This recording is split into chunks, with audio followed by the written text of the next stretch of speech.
আমার নাম মোহাম্মদ ইয়ামিন রানা। আমার বাড়ি রাজধানী ঢাকা। বন্ধুরা, আমি আমার জীবনের গল্পটা শুরু করার শুরুতে আপনাদেরকে আমার পরিবারের সম্বন্ধে জানিয়ে রাখি। আমার পরিবারে আমি আছি, আমার বাবা আছে, মা আছে, আর কেউ নেই। আমাদের পরিবারটা রাজধানী ঢাকার বুকে এক উচ্চবিত্ত পরিবার। আমার বাবা পেশায় একজন ডাক্তার আর আমার মা পেশায় একজন শিক্ষিকা। ছোটবেলা থেকে মনে হয় যেন সোনার চামচ মুখে দিয়ে আমি জীবন কাটিয়েছি। তবে তারপরেও আমার জীবনে ঠিক ততটা সুখ নেই। আমার জন্মটাই যেন এক আজন্ম পাপ। আমি আমার জীবনে এক অন্ধকার রজনীর কথা আপনাকে জানাই। ছোটবেলায় আমার যখন বুঝ হয়নি, বয়স হয়নি, সেই মুহূর্তে আমার আজকের এই বাবা মা আমাকে দত্তক নিয়ে আসে এবং তারাই আমাকে লালন পালন করে এই দুনিয়াতে ইয়ামিন পরিচয়ে পরিচিত করে। মূলত আমার আসল নাম ছিল রানা। আজও আমার ওই নামটা আমার কানে বাজে। আমার বাপ মা আমার নাম রেখেছিল রানা এবং তারা আমার ভরণ পোষণ দিতে পারতেছিল না। শুনেছিলাম আমার নাকি আরও অনেকগুলো ভাই বোন ছিল। সবার মুখে আহার তুলে দেওয়া আমার গরিব বাবার পক্ষে দায় হয়ে দাঁড়িয়েছিল। ভাই বোনদের মাঝে আমি ছিলাম সবচেয়ে সুন্দর, দেখতে শুনতে একটু নাতুস টাইপের, যার কারণে ওই ডাক্তার লোকটা আমার বাবার কাছ থেকে আমাকে দত্তক নিয়ে আসে। বাবা বলেছিল আমার সন্তানের নামটা পরিবর্তন করবেন না। উনি আমার নামটা পরিবর্তন করেনি, আমার নামটা রানা রেখেছে, কিন্তু তার আগে তার নামের সঙ্গে এবাইদুদ উল্লাহর সঙ্গে ইয়ামিন নামটার মিল রেখে তিনি আমার পুরো নামটা রেখেছে ইয়ামিন রানা। ছোটবেলা থেকে আমার যতটুকু মনে আছে, একজন পুরুষ আর একজন মহিলা এসে আমাকে খুব বেশি আদর করতেন। তারা আমার জন্য ঘন্টার পর ঘন্টা বাইরে অপেক্ষা করতেন। কাজের মহিলা আমাকে বাইরে নিলে পরে তারা আমাকে বুকে ছড়িয়ে ধরতেন এবং খুব বেশি আদর করতেন। মূলত তারাই ছিল আমার আসল বাবা মা। অভাবের তাড়নায় আমার বাবা মা আমাকে দত্তক দিয়ে ফেলে। সেখানে আমার আস্তে আস্তে করে বড় হয়ে ওঠা। একটা পর্যায়ে আমার ওই বাবা মাকে আর আমার কাছে আসতে দেওয়া হয়নি। তারা কি ইচ্ছে করে আসেনি, নাকি তাদেরকে আমার ছত্রছায়া থেকে দূরে রেখে দিতে চেয়েছিলেন ওই ডাক্তার পরিবার, তা আমি জানি না। তবে আমি আমার বাবা মাকে অনেক মিস করতাম। আমার সেই স্মৃতিগুলো ভাই খুব বেশি মনে নাই, তবে যতটুকু মনে আছে ততটুকুই আপনাকে বলি। আমার বাবা মা যখন আর আমাকে দেখতে আসতো না, আমি গেটের মধ্যে তাকিয়ে থাকতাম। যখন আমাকে সাদে নেওয়া হতো, আমি গেটের মধ্যে তাকিয়ে থাকতাম। আমার বাবার গায়ে গন্ধ ছিল, মায়ের গায়ে ছেঁড়া পোশাক ছিল, তারপরেও তারা যখন আমাকে রানা বলে বুকে জড়িয়ে ধরতো, আমি আমার মনের ভিতরে এক অন্যরকম শান্তি পেতাম। এই শান্তিটা আমি বিশাল অট্টালিকার মাঝে পাই না। আমার ডাক্তার বাবা আমাকে বাইরে ঘুরতে নিয়ে যায়, দামি গাড়ি আমাকে চড়ায়, ভালো 5 স্টার হোটেলে আমাকে খাওয়ায়, বড় শপিং মলের কাপড় চোপড় আমাকে পরায়। কিন্তু বিশ্বাস করেন, তারপরেও কেমন জানি ওই ময়লা জামাগুলা আর ওই বাবা মাগুলাকে আমি খুব মিস করতাম। আমি যখনই আমার বাবা মায়ের সঙ্গে দেখা করতে যাইতাম, তাদের চোখের পানি টলমল করতো। আমার মা আমাকে কোলে নিত, আদর করতো। আমার বাসায় একটা কাজের মহিলা ছিল এবং অনেক বয়স পর্যন্তই মহিলাটা আমাদের বাসায় ছিল। আমি তিনার মুখে এই কথাগুলো জানতে পেরেছি। আমার মা নাকি আমাকে দেখতে আসতো, বাবা দেখতে আসতো, পরে ডাক্তার আমার বাবা মায়ের সঙ্গে আমাকে দেখা করতে দিত না, আমি যাতে তাদের শরীরের কোনো গন্ধ আমার গায়ে না মাখি। এমন করেই আমি আস্তে আস্তে করে বড় হচ্ছিলাম, প্রায় অনেকটাই বড় হয়ে যাই এবং বড় হয়ে যাওয়ার পরে আমার এই স্মৃতিগুলো আস্তে আস্তে করে ভুলতে থাকি। আমি একটা সময় রাজধানী ঢাকারই একটা উচ্চ বিদ্যালয় থেকে এসএসসি পাশ করি। এসএসসির আগ মুহূর্ত পর্যন্ত আমি যতবারই আমার আব্বা আমার কথা জিজ্ঞেস করতাম, তারা আমাকে খুব বেশি বকাঝকা করতো। আমার ডাক্তার বাবা আর শিক্ষিত মা সবসময় আমাকে বলতো, তোমার কোনো বাবা মা নাই, তুমি কোন বাবা মায়ের কথা বলো, তুমি আমাদের কাছে বড় হচ্ছ, আমরাই তোমার বাবা মা। তো ওই কাজের মহিলাটা আমাকে ফিসফিস করে বলতো যে না, এরা মূলত তোমার বাবা মা না, তোমার বাবা মা খুব গরিব, তারা তোমার মাঝে মাঝে দেখতে আসতো, এদের কারণে তারা এখন আর আসতে পারে না। আমি ওই মহিলাটার মুখে শুনেছিলাম আমার বাবা মায়ের বাড়ি নাকি রাজশাহী ছিল। শুধু এটুকুই তিনি জানতেন, এর থেকেও বেশি তিনি আর জানতেন না। এসএসসি পাশ করার পরে আমি আস্তে আস্তে আমার বাবা মায়ের সম্বন্ধে জানতে চাইতাম, আর জানতে চাইলে পরেই তাদের সঙ্গে আমার ঝগড়া শুরু হতো। আমার ওই পালিত বাবা মা আমার সঙ্গে অনেক ঝগড়া করতো। একদিন আমার মা আমাকে খুব রাগ করে একটা থাপ্পড় দিয়ে বলল, আমি তোকে পেটে ধরেছি 10 মাস 10 দিন, তোকে আমি পেটে ধরেছি, তোর কোনো বাবা নাই, তোর কোনো মা নাই, আমরাই তোর বাবা মা, কিসব উল্টাপাল্টা কথা তুই বলিস, তোর কি মাথা ঠিক আছে? আমি তখন বললাম, দেখেন ছোটবেলার স্মৃতিগুলো আমার খুব মনে পড়ে। একজন বয়স্ক লোক আর একটা মহিলা এসে আমাকে খুব আদর করতো, কোলে নিত। উনি বলে, এগুলো সবই তো দুঃস্বপ্ন। আমি বললাম, আচ্ছা এই সবই যদি আমাদের দুঃস্বপ্ন হবে, আমার দুঃস্বপ্ন হবে, তাহলে আমাদের বাসায় যে কাজের মহিলাটা আছে তারে একটাবার জিজ্ঞেস করেন তো, আদৌ কি আমি আপনাদের সন্তান? এই কথাটা আমি ঠিক যেদিন বলেছি তার পরের দিন থেকে আমাদের বাসার ওই কাজের মহিলাটাকে আমি আর দেখতে পাইনি। তিনি বহু বৎসর, প্রায় 15 বৎসরের থেকেও বেশি সময় এই বাসায় কাজ করতেন। কিন্তু যখনই আমি আমার বাবা মাকে বলেছিলাম যে আপনারা আমার বাবা মা না, কাজের মহিলা বলেছে আমার আরও বাবা মা রয়েছে এবং আপনাদের কারণে তারা আমার কাছে আসতে পারে না, আমি এসএসসি পাস করেছি, আপনারা আমাকে আমার বাবা মায়ের কাছে যেতে দেন, আমার বাবা মা হোক না করি তাতে কি হয়েছে, আমি তাদের সঙ্গে থাকবো। আপনারা যে ছোটবেলা থেকে আমাকে লালন পালন করে আজকের এই দিনটা পর্যন্ত এনেছেন, আমি ওয়াদা করতেছি আমি আপনাদের প্রত্যেকটা টাকা ফিরিয়ে দিব। আমি একটা চাকরি করব, যে টাকা বেতন পাবো সেই টাকা থেকে আপনারা যে আমাকে এতদিন পর্যন্ত খাওয়াইছেন পড়াইছেন, আমি আপনাদের সব টাকা দিয়ে দিব। কিন্তু দেখলাম যে না, তারা কোনোভাবে আমাকে আমার বাবা মায়ের কাছে যেতে দিচ্ছে না। আমি তখন একটা সময় কলেজে ভর্তি করায়, যখন কলেজে ভর্তি করায় আমি তখন পড়াশোনা করি না, আমি কলেজে একদিন যাই তো আরেকদিন যাই না। তবে এটা সত্যি যে ভাই, আমার যে বাবা মা আছে, মানে যারা আমাকে লালন পালন করে বড় করেছে, তারা আমাকে অনেক ভালোবাসতেন, আমাকে হারানোর ভয় পাইতেন। তাদের একমাত্র অবলম্বন ছিলাম আমি। আমি দেখতাম আমার ওই শিক্ষিত মা মাঝে মাঝে বালিশ বুকে জড়িয়ে ধরে চিৎকার করে কেঁদে বলতেন, আল্লাহ তুমি আমার পেটে একটা সন্তান কেন দিলে না? যদি আমি আমার পেটে সন্তান নিতে পারতাম তাহলে তো আজ আমাকে এরকম কথা শোনা লাগতো না।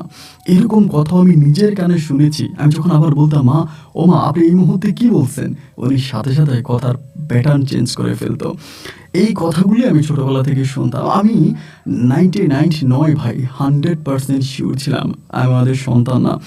এই বাবা মা আমার বারবার তাদের কথা মনে পড়তো, তাদের স্মৃতি মনে পড়তো। এরকম করতে করতে একটা পর্যায়ে আমি ইন্টার ফার্স্ট ইয়ার থেকে সেকেন্ড ইয়ারে উঠি। আমি কিচ্ছু জানি না, তখন তারা আমার পাসপোর্ট করায়। আমার পাসপোর্টটা করানোর পরে একদিন আমার বাবা হঠাৎ করে আমারে বলতেছে যে, ইয়ামিন তোমার তো আসলে অতীত বারবার মনে পড়তেছে, মানে অতীতে তোমার কিছু হয়নি তারপরেও তুমি বারবার অতীত মনে করতেছো। আমি একজন ভালো ডাক্তারের সঙ্গে কথা বলেছিলাম এবং তিনি একজন ভালো সায়েন্টিফিক এবং মানসিক ডাক্তার। সে আমাকে বলেছিল যে তোমাকে নিয়ে দেশের বাইরে একটু ঘুরে আসার জন্য, যদি তোমাকে নিয়ে অন্তত কিছুটা দিন দেশের বাইরে ঘুরে আসি তাহলে তুমি এই খারাপ স্মৃতিগুলো ভুলে যেতে পারবা, যেগুলো তোমার ব্রেনে সমস্যা করতেছে। এবং ডাক্তার যেটা বললো যে তুমি একরকম মানসিক রোগী। তারা কিন্তু আমাকে বেশ কয়েকবার মানসিক ডাক্তারের কাছে নিতে চাইছিল, বাট আমি যাই নাই। আমার কাছে মনে হচ্ছে যে ভাই আমি ঠিক আছে, আমি তো কোনো অসুস্থ না, তাহলে কেন আমি মানসিক ডাক্তারের কাছে যাব? আমাকে বললো, আমি যেতে চাইতাম না। শেষ পর্যন্ত আমার আব্বা তখন করলো কি, আমাকে বলে যে তোমাকে দেশের বাইরে নিয়ে যাব, কয়েকটা দিন দেশের বাইরে ঘুরে আসলে তোমার মস্তিষ্ক থেকে এই সমস্ত উল্টাপাল্টা জিনিসগুলো দূর হয়ে যাবে। আমি তখন বললাম, ভালো কথা, তো এই জন্যই কি আমাকে পাসপোর্ট করেছিলেন? বলে হ্যাঁ, এই জন্য তোমার পাসপোর্ট বানিয়েছি। আমি তখন বললাম, তাহলে কোথায় যাবেন, মানে কোন জায়গায় যাবেন? আমার আব্বা তখন বলতেছে, আমার একটা ফ্রেন্ড আছে, ও কানাডায় থাকে এবং ও কানাডার অনেক বড় একজন ডাক্তার। সো আমি চিন্তা করতেছি আমি তোমাকে সেখানে নিয়ে যাব, কয়েকটা দিন তাদের বাসায় থাকবো এবং কানাডা ঘোরাফেরা করলে তোমার এই স্মৃতি বা তোমার এই কষ্টগুলো তুমি ভুলে যেতে পারবা, এরপর আমরা আবারও দেশে ফিরে আসবো। তো আমার আসলে যাওয়ার কোনো ইচ্ছা ছিল না। এরপরেও যেহেতু আব্বা মা বারবার জোরাজোরি করতেছেন, আমার মাটা খুব কাঁদতো, মানে আমার এই শিক্ষিত মা খুব কান্নাকাটি করতো। এবং তার কান্নাকাটি দেখে একটা সময় মনে হলো যে না থাক, তারা তো আমাকে ছোটোবেলা থেকে লালন পালন করে আজকের এই দিনটা পর্যন্ত এনেছে। যাই হোক, যেটাই হোক, আমি তো তাদের কাছে দুমুঠো ভাত খেয়েছি, তারাই তো আমাকে বাবা মায়ের ভালোবাসা দিয়েছে। তখন আমি চিন্তা করলাম যে আচ্ছা ঠিক আছে, আমি তাহলে যাব। পরে তাদের সঙ্গে আমি কানাডায় যাওয়ার একটা পরিকল্পনা করলাম। তো প্রথমে কানাডায় গেলাম। কানাডায় যাওয়ার পরে কয়েকটা দিন ওখানে থাকলাম, প্রায় 10-15 দিনের মতো। আবার বন্ধুর বাসায় ছিল, তিনি যেটা বললেন সেটাই, তার এক বন্ধু আছে, সে বাসায় ছিলাম। কয়েকটা দিন থাকার পরে আবার তখন চিন্তা করতেছে কানাডার পাশেই তো আমেরিকা, আমরা সেখানে গিয়ে আরও কয়েকটা দিন থেকে তারপরে দেশে চলে যাব। এই পরিকল্পনা করে তখন তারা কানাডা থেকে আমেরিকাতে ঢুকে, আমার বাবা মা আর আমি। আমেরিকাতে ঢোকার পরে তারা আমেরিকাতে গিয়ে আমার আব্বা একটা, মানে ওনারই এক দুঃসম্পর্কের কেমন জানি ফুফাতো বোন হয়, তার বাসায় আমরা উঠি। নিউ ইয়র্কে ছিল ওনার বাসা এবং সেখানে ওঠার পরে ওনার বাসায় আমরা থাকতেছি। একদিন ২ দিন ৩ দিন করে সময়গুলো পাস হইতেছে। আমি বাইরে ঘোরাফেরা করতেছি। আসলে আমেরিকাতে যাওয়ার পর আমার কাছে খুব ভালো লেগেছিল। মানে সেখানকার ব্রড মাইন্ডের মানুষজন চলাফেরা এবং সবাই ঘড়ির টাইম দেখে জীবনযাপন করে। এই একটা নিয়ম শৃঙ্খলা আমাকে অনেকটা আকৃষ্ট করেছিল। তো সেখানে আমি আস্তে, আস্তে করে দিন পার করতেছি, ঘুরতেছি, ফিরতেছি। তবে আমার মাথার মধ্যে একটা জিনিস আসতেছিল যে কী ব্যাপার? সময়ের উপর তো সময় চলে যাচ্ছে। কিন্তু আব্বা কি দেশে যাবে না? তাহলে দেশে যাচ্ছে না কেন? এরকম করতে, করতে একটা পর্যায়ে আমি দেখলাম কি ওই আন্টির বাসায় থাকা অবস্থায় আমার আব্বা তখন জব করা শুরু করছে। কোনো একটা হসপিটালে জব করা শুরু করছে। এরকম সকালে যেত, বিকেলে আসতো। মানে আমার মা বাসায় থাকতো। তো আমি মাকে বলতাম, "ও মা, কি ব্যাপার? আব্বা এরকম বারবার কই যায়, কোত্থেকে আসে? আমরা কি দেশে যাব না? আমরা বাড়িতে যাব না? আমাদের বাসায় যাব না?" আম্মা বলে, "চলে যাব, চলে যাব।" এরকম করে বেশ কয়েকটা দিন কেটে যাওয়ার পরে একদিন আমি আব্বাকে জিজ্ঞেস করলাম যে, "আচ্ছা আব্বা, আমি আসলেই বুঝতেছি না। আপনি বাংলাদেশে যেরকম অফিস করতেন, আপনি আমেরিকাতে আসার পরেও অফিস করতেছেন। মানে আপনি কি এখানে স্থায়ী হওয়ার কোনো পরিকল্পনা করতেছেন?" আব্বা তখন আমাকে হঠাৎ করে বলতেছে, "তোর কি মনে হয়?" আমি বললাম, "না, আমার কিছু মনে হয় না। আমি জাস্ট আপনার কাছে জানতে চাচ্ছিলাম যে আপনি কি এখানে স্থায়ী হওয়ার কোনো পরিকল্পনা করেন?" আব্বা বলতেছে, "হ্যাঁ।" আমি বললাম, "তাহলে আপনি দেশে যাবেন না?" উনি বলে, "না, আমরা দেশে যেতে চাচ্ছি না। দেশে জাঞ্জাল, এত কিছু ভালো লাগে না। আর তোর মাথার মধ্যে উল্টাপাল্টা জিনিস ঘুরতে থাকে। আমরা আর দেশে যাব না। আমরা আমেরিকাতেই সেটেল হয়ে যাব।" আমি তখন আব্বাকে বললাম যে, "আব্বা, এটা তুমি কি কথা বললেন? আপনি আমাকে বলেছিলেন কানাডা যাবেন, ওখানে ঘুরে চলে আসবেন। তো সেখান থেকে আমেরিকায় আসলেন। এখন আমেরিকা থেকে আপনি দেশে যাচ্ছেন না, তা তো ঠিক না। আমরা দেশে চলে যাব। আমি দেশে যাব।" তারপর আমার মা আমাকে বুঝাইতেছে, জড়াই ধরতেছে, বলতেছে, "ইয়ামিন, একটু বুঝতে চেষ্টা কর। এগুলো তুই ভুল করতেছিস। কেন বারবার দেশের কথা বলতেছিস? দেশে তো আমাদের কেউ নাই। আমাদের তো দেশে কেউই নাই। আর তোকে আরেকটা কথা বলি, আমরা যে বাড়িতে থাকতাম, আমরা সেই বাড়িটা বিক্রি করে চলে আসি। ওই বাড়িটাও এখন আর আমাদের নাই। সো আমরা এখন দেশে কোথায় যাব? কার কাছে যাব?" আমি বললাম যে, "তোমরা আমার সঙ্গে এই মিথ্যা কথাগুলো কেন বললা? মানে আমার সঙ্গে এগুলো তো না করলেও পারতা। আমি তোমাদের সন্তান, তোমরা দাবি করো। তো আমি যদি তোমাদের সন্তানই হই, তাহলে বাবা-মারা কি সন্তানের কাছে এরকম মিথ্যা কথা বলে? কেন তোমরা প্রতিটা পদে, পদে আমার কাছে মিথ্যা বলতেছ? যার কারণে তোমাদের প্রতি আমার বিশ্বাসটাই দিনে, দিনে নষ্ট হয়ে যাইতাছে।" আমার মা বলে, "বাবা ইয়ামিন, তুই রাগ করিস না। আম্মু তোকে ভালোর জন্যই বলতেছে। আমরা দেশে যেতে চাই না। দেশের কালচার, দেশের মানুষজন আমাদের কাছে ভালো লাগে না। তোর আব্বা এখানে থাকবে, আমরা এখানেই সেটেল হব। তোর এখানে একটা দেখে শুনে সাদা চামড়ার মেয়ে বিয়ে করাই দিব।" আমি বললাম যে, "তোমরা যাই বলো, যেটাই বলো, আমি কখনো এদেশে বিয়ে-শাদী করব না। আর এদেশে আমি সেটেল হবও না।" ১ম দিকে খুব একটা পাগলামি করছিলাম। দেশে চলে যাব, এখানে থাকবো না। পাগলামি-টাগলামি অনেক করি। কিন্তু লাস্ট পর্যন্ত আসলে মানে যাওয়া হলোই না। আমি আর বাংলাদেশে ব্যাক করতে পারলাম না এবং সেই আমেরিকাতেই থেকে গেলাম। তখন 11 ক্লাসে আবারও ভর্তি হই এবং ভর্তি হওয়ার পরে তখন ক্লাস করতেছি, পড়াশোনা করতেছি। আস্তে করে সামনের দিকে যাচ্ছি। তো পুরনো স্মৃতিগুলো আমি আস্তে, আস্তে করে ভুলতে থাকি। দেশে আমার যে মা-বাবা বা আমার ওই কাজের মহিলাকে যে বিদায় করে দিছে, এই সমস্ত কিছু আমার খুব মনে পড়তো। এরকম করে ১ দিন ২ দিন শুধু আমার বাবার ঠিকানা, মানে আমার যেই জন্মদাতা বাবা-মায়ের ঠিকানা আমার এটুকুই মনে আছে। তাদের বাড়ি হচ্ছে রাজশাহীতে। তারা রাজশাহীর মানুষ, শুধু এইটুকুই আমার মনে আছে। আর বাকি কোনো কিছুই কিন্তু আমার মনে নাই। আমি খুব মিস করতাম আমার বাবা-মাকে আমেরিকায় যাওয়ার পরেও। বাট ওটা আর প্রকাশ করতাম না। আগে যেরকম কান্নাকাটি করতাম, ঘাউরামি করতাম, রাগারাগি করতাম। বাট একটা পর্যায়ে রাগারাগি করা ছেড়ে দিয়েছি। যা আছে, যেটা আছে সেটাকেই মেনে নিয়েছি। এমন করে আপনার দিন-রাতগুলো পার হইতেছে। একটা সময় আমি পড়াশোনা করতে, করতে গ্র্যাজুয়েশন শেষ করলাম। তো এই গ্র্যাজুয়েশন করার আগ পর্যন্ত আমি কোনো রকমের আমার লাইফে কোনো রিলেশন বা ভালো লাগার জায়গা বলতে আমার মাঝে, মাঝে ভালো লাগতো। কিছু স্পেশাল জায়গা আছে আমার এই নিউ ইয়র্কের মধ্যে, যেখানে গেলে আমার কাছে খুব ভালো লাগতো। আমি সেই জায়গাগুলোতে যাইতাম, কিছু সময় কাটাতাম এবং কিছু স্পেশাল মানুষ ছিল। বিশেষ করে তারা বাঙালি না, আমেরিকান। ওনাদের সঙ্গে কথাবার্তা বলি, কিছুটা আমি সবকিছু ভুলে থাকতাম। বাট আমার মাথার মধ্যে বারবার একটা জিনিসই ঘুরতে থাকতো যে আমার জন্মস্থান রাজশাহী এবং আমার বাবা-মা রাজশাহীতে থাকে এবং আমার একটা ড্রিম ছিল যে কোনো একদিন আমি হয়তো আমার বাবা-মাকে খুঁজে পাবো। কোনো একদিন হয়তো আমার বাবা-মাকে আমি খুঁজে পাবো। বাট সেই সময়টাতে ভাই আজকের এই দিনের মতো এত Facebook, ইন্টারনেট বা ChatGPT, Gemini এগুলো ছিল না। আমরা তখন আসলে মোবাইল ফোনটাও খুব অতভাবে চলতো না। ল্যান্ড ফোন দিয়ে কথা বলা হইতো বা ওরকমভাবেই হচ্ছে জীবন চলতো। অতটা দামি ফোন-টোন বা এতটা লেটেস্ট ছিল না। এই করে একটা সময় গ্র্যাজুয়েশন শেষ করলাম। করার পরে আব্বা-আম্মা চাপ দিতেছে বিয়ে করার জন্য। যে তারা ওখানে আমাকে বিয়ে করাবে এবং বিয়ে করার জন্য মোটামুটি খুবভাবে চাপ দিচ্ছে। তা আমি তখন বললাম যে, "না, তোমরা যাই বলো, যেটাই বলো, আমি বিয়ে করব না। বিশেষ করে আমি আমেরিকান মেয়ে বিয়ে করব না। আমার একটা ড্রিম ছিল যে আমি বাঙালি বিয়ে করব।" তাই আমি আমার আব্বা-আম্মাকে বললাম যে, "যদি বিয়ে করতেই হয়, তাহলে আমি বাঙালি মেয়ে বিয়ে করব, আমি কোনো আমেরিকান বিয়ে করব না। আমার আব্বা বলতেছে সবাই আমেরিকানরা বিয়ে করে, আমেরিকানরা কত সুন্দর হয়, ব্রড মাইন্ডের হয় এবং ফ্রি মাইন্ডের হয়, তাদের বিয়ে করা ভালো, তুই আমেরিকাতেই বিয়ে কর, এটা সেটা। আমি একটা কথাই বলছি যে আমার আমেরিকান মেয়ে ভালো লাগে না, তোমরা যাই বলো যেটাই বলো আমি কোনো আমেরিকান মেয়ে বিয়ে করবোই না। তখন আব্বা বলতেছে যে ঠিক আছে, যদি আমেরিকা না করিস তাহলে তো এখানে অনেক বাঙালি ফ্যামিলি আছে যারা বাংলাদেশে বর্ন হয়েছে, এখানে আছে, কাগজপত্র পাইছে, এইরকম একটা মেয়ে না হয় তোকে বিয়ে করাই দিই। আমি তখনও বললাম যে না, আমি ওরকমও বিয়ে করব না, আমি বাংলাদেশে যাবো এবং দেখে শুনে আমি আমার পছন্দ মতো একটা বাঙালি মেয়ে বিয়ে করব। আমার আব্বা মা তখন আমার উপরে খেপে গেছে, বারবার ইয়ামিন তুমি উল্টাপাল্টা কথা বলো, এবং যেই তোমাকে আমরা বাংলাদেশ ভোলানোর জন্য, বাংলাদেশ ত্যাগ করার জন্য তোমাকে আমরা আমেরিকাতে এনেছি, এখানে সেটেল করেছি, তোমার জীবন এতটা উন্নত করেছি, এরপরও তুমি বারবার বাংলা বাংলা বাংলা, তুমি বাংলাতে কী পাইছো, কেন তুমি বারবার বাংলার কথা বলতেছো? আমি তখন বললাম যে আমার বাংলাদেশে যেতে ইচ্ছে করে এবং আমি বিয়ে করবো, বাঙালি মেয়েই বিয়ে করব। তো দেখেন আমাদের দেশে যেই পুলিশে আইন কারণ বা নিয়ম নীতি যেরকম আছে, আমেরিকাতে কিন্তু পুরো আলাদা। আমার বাবা মা চাইলে কিন্তু আমার উপরে ফোর্স করতে পারবে না বা আমাকে কোনো কিছু করতে বাধ্য করাতে পারবে না, মানে আমার যেটা ইচ্ছা আমি সেটাই করতে পারবো এবং সেই রুলসই কিন্তু আছে। যার জন্য আমার বাবা মা কিন্তু ভয় পাইতো কোনো একটা কথা বলতে গেলে আমি আবার পুলিশ ক্লেম করি কিনা, পুলিশ ডাকে কিনা বাসায় বা অভিযোগ করি কিনা, এই জন্য মোটামুটি তারা বেশ ভয়ে ভয়েই থাকতো।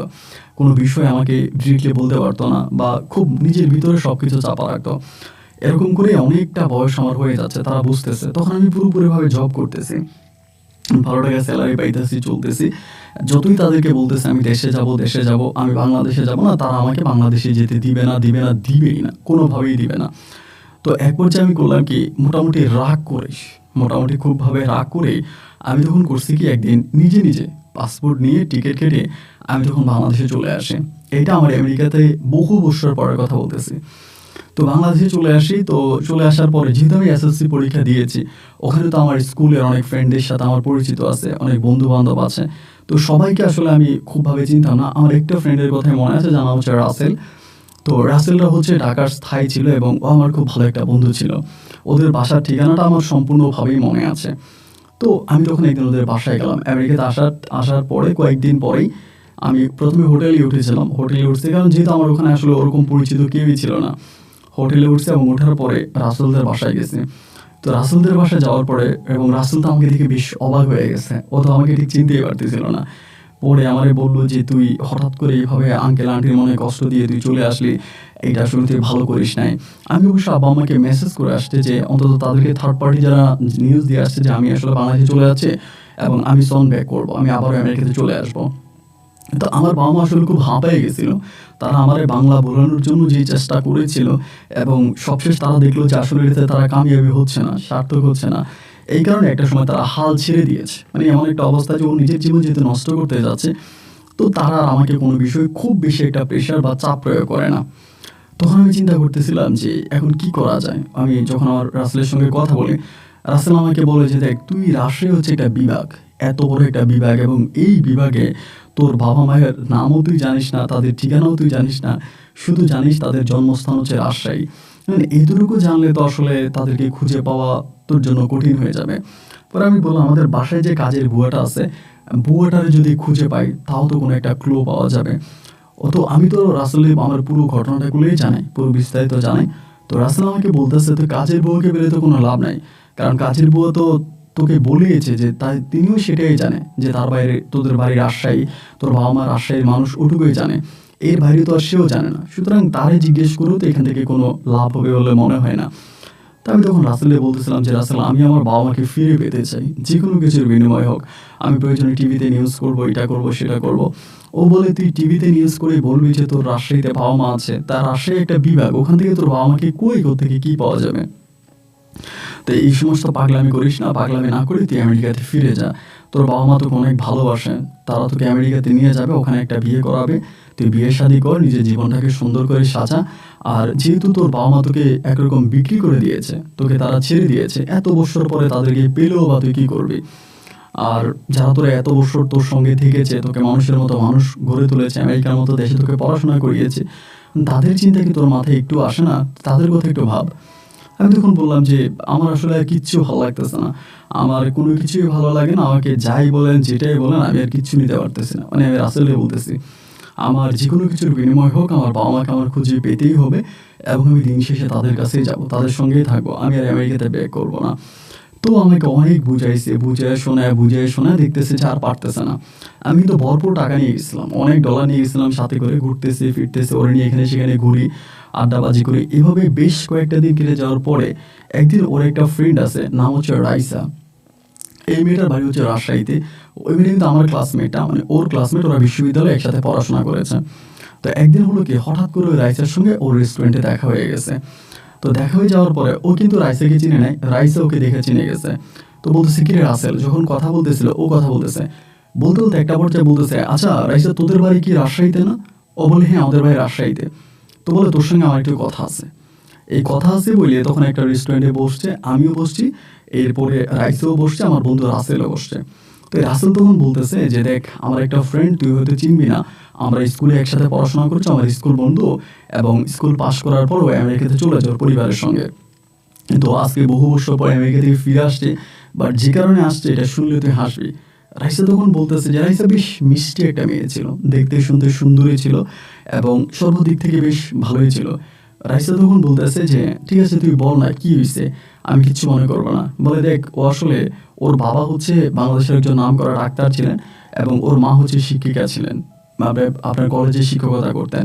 তো ওর বাবা মা ওকে দত্তক এনেছিলেন, মানে মানে ও বলতেছে যে ওর বাবা মা ওকে দত্তক এনেছে, এবং ওকে যখন দত্তক বা পালক নিয়ে আসে তখন তার বয়স কিন্তু একেবারেই যে কম ছিল তা না, ও কিন্তু মোটামুটি একটু একটু হলেও বুঝতো। তো এখন আমার বন্ধু ইয়ামিন, তার কথা হচ্ছে যে তার ছোটবেলায় তার বাবা মা আসতো, তার সঙ্গে তার দেখা করতো, তারা কান্নাকাটি করতো, তারা আদর করতো, এবং একটা পর্যায়ে তার পালিত বাবা মা তাদেরকে বকাঝকা করে এবং তারা আর একটা সময় আসে না। এরপরে সে এসএসসি পাস করে, তার বাবা মায়ের সঙ্গে ঝামেলা করে, সিনক্রেট করে তার মানে জন্মদাতা বাবা মায়ের জন্য। একসময় তার পালিত বাবা মা তাকে আমেরিকাতে নিয়ে যায়। তো এরপরে পুরো ঘটনাগুলো সে মানে আপনার একটু একটু করে রাইসাকে সব কিছু বলে। এখন বলতে চাচ্ছে যে এখনও আমেরিকা থেকে ওর বাবা মাকে কোনো কিছু না বলে একরকম চুরি করে চলে আসছে তার ওই জন্মদাতা বাবা মাকে খুঁজে পাওয়ার জন্য। আর তার জন্মদাতা বাবা মায়ের অ্যাড্রেস তার কাছে এতটুকুই আছে, তারা রাজশাহীর মানুষ, সেইটুকুই জানে। তার রাইসা তখন একটা হাসি দিল, হাসি দিয়ে বলতেছে রাজশাহীর মানুষ হইলে কি তাদেরকে খুঁজে পাওয়া যাবে? রাজশাহী তো ছোটো কোনো জায়গা না, এবং অল্প কিছু পরিবার সেখানে থাকে না যে খুঁজে সবার সঙ্গে কথাবার্তা বলে বলা যাবে যে কে তাদের সন্তান। এবং রানার কথাও বললো যে বাপ মায় নাকি তার নাম রেখেছিল রানা। তো বলে রানাকে পালক দিয়েছে ডাক্তারের কাছে, এখন এটা কোথায় পাওয়া যাবে? এভাবে তো বললে হবে না। আমি ওদেরকে বলতেছি রাজশাহী কত বড়, মানে রাজশাহী বিভাগটা কত বড়? বলে অনেক বড়। আমি বললাম আচ্ছা আমি তো মানে রাজশাহী বিভাগে যতগুলো পরিবার আছে আমার স্পষ্ট মনে আছে, আমি এমন করে বললাম যে আমি প্রত্যেকটা পরিবারের সঙ্গে কথা বলবো, আমি প্রতিটা পরিবারের সঙ্গে কথা বলবো, তাদের সঙ্গে জিজ্ঞেস করবো যে তারা তাদের ছেলেকে এভাবে দত্তক দিয়েছে কিনা। এইভাবে খুঁজে একজন একজন একজন একজন করে আমি সবার সঙ্গে কথা বলে আমি আমার জন্মদাতা বাবা মাকে খুঁজে বের করবো। তাই এখনও সবাই হাসতেছে, মানে রাসেলও হাসে, রাইসাও হাসে। হাসে একই কথা রাইসাও বলতেছে যে ইয়ামিন ভাই আপনার সঙ্গে আমার আজকেই পরিচয়, যেহেতু আপনি রাসেলের ফ্রেন্ড, সো আপনি আমারও ফ্রেন্ড। আপনি এগুলো ভুল করতেছেন, আপনি যে আমেরিকা থেকে চলে আসছেন আপনার আব্বা আম্মার মনে কষ্ট দিয়ে, এখন আপনার জন্মদাতা বাবা মাকে খুঁজতেছেন। আপনি যদি মৃত্যু পর্যন্ত তাদেরকে খোঁজেন এই ঠিকানায় যে তাদের বাড়ি রাজশাহী, আপনি কখনোই তাদেরকে পাবেন না, এটা আমি আপনাকে গ্যারান্টি দিয়ে বলতে পারি। আপনি মরে যাবেন, পাবেন না। সুতরাং যদি জীবনটাকে সাজাতে চান আপনি আমেরিকাতে ব্যাক করেন এবং সেখানে গিয়ে আপনার বাবা মায়ের সঙ্গে থাকেন, আপনার জীবনটা অনেক সুখের হবে। মানে যেই কথাটা রাসেল বললো সেম কথাটাই রাইসা বলতেছে। আমার দুঃখ হলো আমার ভিতরের কষ্টটা আমি কাউকে বুঝাইতে পারতেছি না যে আমার বাবা মাকে আমার খুঁজে পাওয়াই লাগবে। তারা যতই বলুক যেটাই বলুক আমি আর মানে ওদের কথা দ্বারস্থ হব না। এভাবে একটা সময় রাসেলের সাথে রাগারাগি শুরু করছে যে না তুই আমার বন্ধু হইয়া আমার নিয়ে ঢাকায় কেন বসে আছিস? আমি তো ঢাকায় থাকতে আসি নাই, তুই আমার সঙ্গে চল, আমি রাজশাহীতে যাব এবং রাজশাহীতে গিয়ে আমরা হেঁটে হেঁটে মানুষদেরকে জিজ্ঞেস করব। সবাইকে না পাই তবে যাদেরকে পাই তাদেরকে জিজ্ঞেস করবো যে তারা এরকম আমিন রানা নামের কাউকে চিনি কিনা, তুই চল। তো ও হাসাহাসি করে এবং একটা পর্যায়ে ও তখন রাইসাকে বলে যে রাইসা তোর বাড়ি যেহেতু রাজশাহী, ও যেহেতু ওর বাবা মাকে পাক বা না পাক, ওর যেহেতু রাজশাহীতে যেতে ইচ্ছে করতেছে, চল আমরা একটা দিন রাজশাহীতে গিয়ে ঘুরে আসি এবং সেখানে গেলে হয়তো ওর বাবা মাকে না পাও কিন্তু ওর বাবা মায়ের অন্তত মাটিটা তো পাবে, চল আমরা একটু ওখানে যাই। যাই হোক সবশেষ ওদের সঙ্গে আমার তখন রাজশাহীতে যাওয়া, এবং আমার মনে হয় যে আমার জন্মের পরে বা আমার এই প্রথম রাজশাহীতে আমি গিয়েছিলাম, মানে আমার বুঝ হওয়ার পরে, বয়স হওয়ার পরে। এবং রাজশাহীতে যাওয়ার পরে রাজশাহী দেখে আমি বেশ মুগ্ধ হয়ে যাই। ওখানকার মানুষ, চলাফেরা, কথাবার্তা, প্রত্যেকের সঙ্গে খুব ভালো করে আচরণ করে ওখানে 3 দিনের মতো আমরা থাকি। তো রাইসাদের গ্রামের বাড়ি ছিল, রাইসা বলছিল তাদের গ্রামের বাড়িতে যাওয়ার জন্য। আমরা মানে গ্রামের বাড়িতে যাইনি, আমরা রাজশাহী শহরেই ছিলাম, ওখানে হোটেল ভাড়া করে হোটেলেই থাকি। 3 দিন পরে আমার বন্ধু আমাকে বলতেছে যে তুই বাড়িতে চল, মানে এইভাবে আর থাকিস না, ঢাকাতে চল। আমি বলছি যে না, আমি ঢাকায় যাব না, রাসেল তুই চলে যা। এবং ও তো আবার একটা জব করতো, যার জন্য ওর এখানে মানে এখানে থাকাটা অনেকটা দায় হয়ে যাচ্ছিল। তো ও বলতেছে যে আমি একটা ছুটি নিয়ে আসছি এবং ছুটির পর আমাকে চলে যেতে হবে, আমি তো থাকতে পারবো না। আমি তখন বললাম যে দেখ, তুই চলে গেলে চলে যা, আমি যাব না। আমার বিশ্বাস যে এখানে যদি আমি থাকি তাহলে আমার বাবা মাকে আমি খুঁজে পাবো। আমি এরকমও বলছিলাম যে রাজশাহীতে আসার পরে আমার মনে হয় যেন আমি আমার বাবা মায়ের শরীরের গন্ধ পাচ্ছিলাম, তাদের ঘ্রাণ পাচ্ছি, আমি তাদেরকে এখানে অবশ্যই খুঁজে পাবো, আমি এখান থেকে যাব না। তো রাসেল খুব রাগারাগি করতেছিল যে তুই চল চল, শেষ পর্যন্ত যেহেতু জব করে, ওর জবের তো বড় প্রবলেম হয়ে যাচ্ছে। ও তখন বলে যে রাইসা, তুই যেহেতু এই রাজশাহীতে আসিস, তাহলে আমি ওর এই হোটেলে রেখে গেলাম, আমি চলে যাচ্ছি। আমার দ্বারাই তো আর থাকা সম্ভব না, কারণ আমার তো চাকরি আছে। তো এজ এ তুই আমার ফ্রেন্ড হিসাবে তুই একটু ইয়ামিনকে দেখিস, ও তো পাগল, ওর দিকে একটু খেয়াল রাখিস। এই কথা বলে তখন আমার বন্ধু রাসেল আপনার রাজশাহী ব্যাক করে ও রাজশাহী থেকে ও তখন ঢাকায় চলে আসে। তো ঢাকায় আসার পরে এই রাইসা মেয়েটা আমাকে খুব বেশি সাপোর্ট দিচ্ছিল। আমি যেই হোটেলে ছিলাম ওই হোটেলেও আসতো আমার জন্য। মানে এখান থেকে তাদের বাসা খুব বেশি দূরে ছিল না, শহর থেকে বেশ কাছেই ছিল। তো ও বাসায় যাইতো, তাদের বাড়ি যাইতো, এখান থেকে খাবার দাবার নিয়ে আসতো, আয়না আমাকে দিত এবং বলতো তুমি খাওয়া দাওয়া করো, টেনশন করো না। আবার আমার ইচ্ছা ছিল যে আমি গ্রামে গ্রামে ঘুরবো এবং আমার বাবা মাকে হয়তো আমি পাবো। ভাই আমি এরকম করতাম যে সকালবেলা বেরিয়ে যেতাম হোটেল থেকে সকালে বেরিয়ে যে প্রত্যন্ত গ্রামগুলো আছে না, ওই গ্রাম সাইডগুলোতে চলে যেতাম। এখন তো ধরেন আপনার গুগল ম্যাপ আছে, গুগলের মাধ্যমে খুঁজে বের করা যায়, বাট তখন তো এরকম গুগলের সিস্টেম ছিল না। আমি তখন একেবারে প্রত্যন্ত গ্রামে যাইতাম, গ্রামে হাঁটাহাঁটি করতাম, গ্রামের মানুষের সঙ্গে কথা বলতাম। এবং এরকমও পাইতাম যে কারো যদি পাইতাম, মানে একা পাইলে জিজ্ঞেস করতাম, চাচা কাকা বা দাদা আপনাদের এখানে কি এরকম কোনো লোক আছে যে তার ছেলেকে দত্তক দিয়েছিল, ছেলের নাম ছিল রানা। তো এরকম কত মানুষকে জিজ্ঞেস করতাম, কি আসলে বলতে পারতো না, এরকমভাবে কেউই বলতে পারে না। এরপরও আমি আমার মতো করে খুঁজে বেড়াইতেছি কোথায় পাওয়া যায়, কই পাইতে পারি। এমন করে 1 দিন 2 দিন কাটতেছে আর রাইসা মেয়েটা আমাকে ফুললি সাপোর্ট দিতেছে। এইভাবে অনেক দিন কেটে যাওয়ার পরে একদিন রাইসা বলতেছে, ভাই আপনি সত্যি পাগল হয়ে যাবেন, আপনি আমার সঙ্গে আমাদের বাসায় চলেন। আমার আম্মুকে আমি আপনার কথা বলছিলাম, আমার আম্মু খুব ইচ্ছা আপনাকে একটু দেখবে, আপনি আমাদের বাসায় চলেন।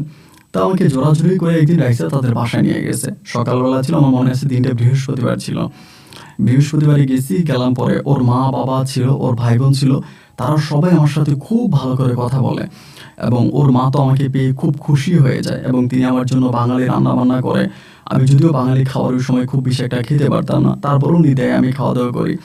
এবং রাইসার বড় ভাই ছিল, ছোট ফ্রেন্ড ছিল, তারা সবাই আসছে আমার সাথে আড্ডাবাজি করছে, কথাবার্তা বলছে। তো রাইসার মা তখন বলতেছে যে বাবা তুমি আমাদের বাসায় থাকো, তুমি আমাদের বাসা থেকে যাইও না। আমি তখন বললাম যে দেখেন আমি তো এখানে থাকতে পারবো না, আমি তো আমার মাকে খুঁজতে আসছি। তুমি বলে তো তুমি তো আমাকে পাইছো, আমি কি তোমার মা না? আমার চেহারা তো তোমার চেহারার সাথে মিল আছে, তুমি আমার ছেলে, তুমি থাকো। সত্যি ভাই রাইসার মা আমার সঙ্গে এমন ব্যবহার করেছে, এতটা মিষ্টি এবং এতটা সুন্দর ব্যবহার করেছে, যা ঠিক আপনাকে বলে বোঝাতে পারবো না। পরে আমি রাইসাদের বাসায় প্রায় 1 সপ্তাহ মতো ছিলাম, 1 সপ্তাহ ছিলাম। ও সবার সঙ্গে ওদের সঙ্গে পুষ্করিণীতে গোসল করেছি, ঢাঙ্গায় মাছ ধরেছি, বিলে ঘুরেছি এবং খুব মজা করেছি, যা আমার জীবনে এক কঠিন স্মৃতি হয়ে থাকবে। বাট আমার আব্বা আমার সঙ্গে আমার কথা হইতো, আমেরিকাতে যারা থাকতো তাদের সঙ্গে কথা হইতো, তারাও বারবার বলতো যে তুমি আমেরিকাতে চলে আসো, তুমি থাইকো না, এবং তুমি যেটা করতেছো তুমি অনেক রিস্কে পড়েছো, বা বাংলাদেশ অনেক রিস্কি কান্ট্রি, কেউ না কেউ তোমার ক্ষতি করে ফেলবে, এবং তুমি আমেরিকান পাসপোর্ট হোল্ডার, তুমি চলে আসো। আমাকে বারবার তারা বলতেছে চলে যাওয়ার জন্য, বাট আমি আর গেলাম না। নাকি এভাবেই তখন আস্তে আস্তে করে সময়গুলো পাস হতে হতে তখন একটা পর্যায়ে এই রাইসের সঙ্গে আমার একটা ভালো সম্পর্ক হয়ে যায়। মানে ভালো সম্পর্ক বলতে খুবই ভালো একটা সম্পর্ক হয়। আমার সঙ্গে অনেক মিষ্টি করে কথা বলে, ভালো করে কথা বলে, এবং ওদের বাসায় অনেক দিন ধরে ছিলাম, যার কারণে একটা ভালো লাগা তখন তৈরি হয়ে যায়। তো ভালো লাগা তৈরি হয়ে যাওয়ার পরে আমি যেদিন চলে যাব, মানে ওদের বাসায় দীর্ঘদিন ছিলাম, রাজশাহীতে ঘুরছি ফিরছি, ঢাকায় চলে আসি এবং মোটামুটি টিকিটও আমার কাটা শেষ, আমি চলে যাব। এমন পর্যায়ে আসার পরে রাইসা তখন আমার বলতেছে যে ভাই, ও নিজেই বলতেছে যে যদি কিছু না মনে করেন আপনাকে একটা কথা আমি বলতে পারি। আমি বললাম ঠিক আছে বলেন। বলে যে আসলে আপনি তো চলে যাবেন, এরপরে আর কখনো ফিরবেন কি ফিরবেন না তা তো ঠিক জানি না, এবং হয়তো মানে আপনাকে আমার এই কথাটা বলা হবে না। সো আমি শেষ সময় আপনাকে একটা কথা বলে যেতে চাই। আমি বললাম কি? বলে আপনাকে আমার বেশ ভালো লেগেছে, যদি সত্যি কোনো বাঙালি মেয়েকে বিয়ে করতে চান তাহলে আমাকে প্রস্তাব দেন, আমি আপনাকে বিয়ে করার জন্য রাজি আছি। ওই মুহূর্তে কিন্তু আমি যে চলে যাবো আমেরিকাতে আমার কিন্তু বেশ খারাপ লাগতেছিল, স্পেশালি কারোর জন্যই না, শুধু রাইসার জন্য। কারণ ওর সঙ্গে আমার কাটানোর সময়গুলো মনে হয়েছিল আমার জীবনে গোল্ডেন লাইফ ছিল, মানে গোল্ডেন মেমোরিজ ছিল। এই সোনালি স্মৃতিগুলো আমি ভুলতে পারতেছিলাম না। এই স্মৃতিগুলো আমাকে বারবার আবেগ প্রমাণিত করে তুলতেছিল। মন খারাপ হচ্ছে, কান্নাকাটি করতেছি, এবং ও আমাকে বলতেছে, মানে আমি বিশ্বাস করি শুধু ওর সঙ্গে কথাবার্তা বলে আবারও ফ্লাইট ক্যান্সেল করলাম যে আমি যাব না। এবং ফ্লাইট ক্যান্সেল করার পরে আমি তখন এই প্রথম আমার আব্বা আমার সঙ্গে কথা বলি, তাদেরকে জানাই যে এই ঘটনা, আমি এখন বাংলাদেশে একটা মেয়েকে পছন্দ হয়েছে, মেয়ের ফ্যামিলি ব্যাকগ্রাউন্ড সব কিছু জানাইছে, আমি তার বিয়ে করতে চাই। পরে আমার মা বলতেছে যে ঠিক আছে তুমি মেয়ের মাকে দিও, আমি মেয়ের মার সঙ্গে কথাবার্তা বলবো। তো মোবাইল ফোনের মাধ্যমে, মানে মুঠোফোনের মাধ্যমে আমার মায়ের সঙ্গে আমি তখন এই রাইসার আম্মুর কথা বলাই দিই। রাইসার আম্মা বেশ ভালো মানুষ ছিলেন, ভালো থাকার কারণে আমার আম্মুর সঙ্গে কথাবার্তা বললে পরে আমার আম্মু তখন আমায় বলতেছে যে তুমি তো জানো আমরা তো জব করি। আমার মাও তখন জব করতো, বলে আমিও জব করি, তোমার আব্বাও জব করে, তো এই সময় তো আমরা ছুটি পাবো না। ওখানে কিন্তু ভাই নিয়মগুলো খুবই হার্ড, আপনার একটা ছুটির সময় আছে, এর বাইরে কিন্তু আপনি ছুটি পাবেন না। তো আমার আব্বা মা বলতেছে আমরা তো এখন ছুটি পাবো না, আর তুমি বললেই তো আমরা এখন বাংলাদেশে যেতে পারি না। তো যদি সত্যি মেয়েটাকে তোমার ভালো লেগে থাকে বা মেয়েটার প্রতি তোমার ওরকম আবেগ প্রেম ভালোবাসা থেকে থাকে, তাহলে তুমি তাকে বিয়ে করে আমেরিকাতে চলে আসো, এবং এরপর আমার মেয়েটাকে নিয়ে আসবো। আর আমার মা কী করলো, তার বাপের বাড়ির যে ঠিকানা আছে সেই ঠিকানাতে লোকজন বললো যে আমার মামারা আছে, তাদেরকে বললো যে এমন এমন ঘটনা, ও তো বিয়ে করবে, তাকে সাপোর্ট করার জন্য। আর আমার আব্বুর যে পরিচিত লোকজন আছে তাদেরকেও তাদের ফোন নাম্বার, তাদের অ্যাড্রেস আমার আব্বু দিয়ে দিয়েছে, যে তুমি তাদের সঙ্গে কথাবার্তা বলো এবং সবাইকে জানিয়ে শুনিয়ে যেভাবে ভালো হয় সেভাবেই করো। আর আমার বাবা আমেরিকা থেকে রাইসার ফ্যামিলির বেশ খোঁজখবর নিয়েছে, যে রাইসার বাবা মা এবং রাসেলের সঙ্গে কথাবার্তা বলেছে, তাদের মাধ্যমে জানতে পারছে। সব কিছু জানার পরেই তারা ফুললি সিদ্ধান্ত নিয়েছে তুমি ওখানে বিয়ে করো, এবং বিয়ে করার পরে তোমার বউকে আমরা পরে নিয়ে আসবো, তুমি বিয়ে করে চলে আসো।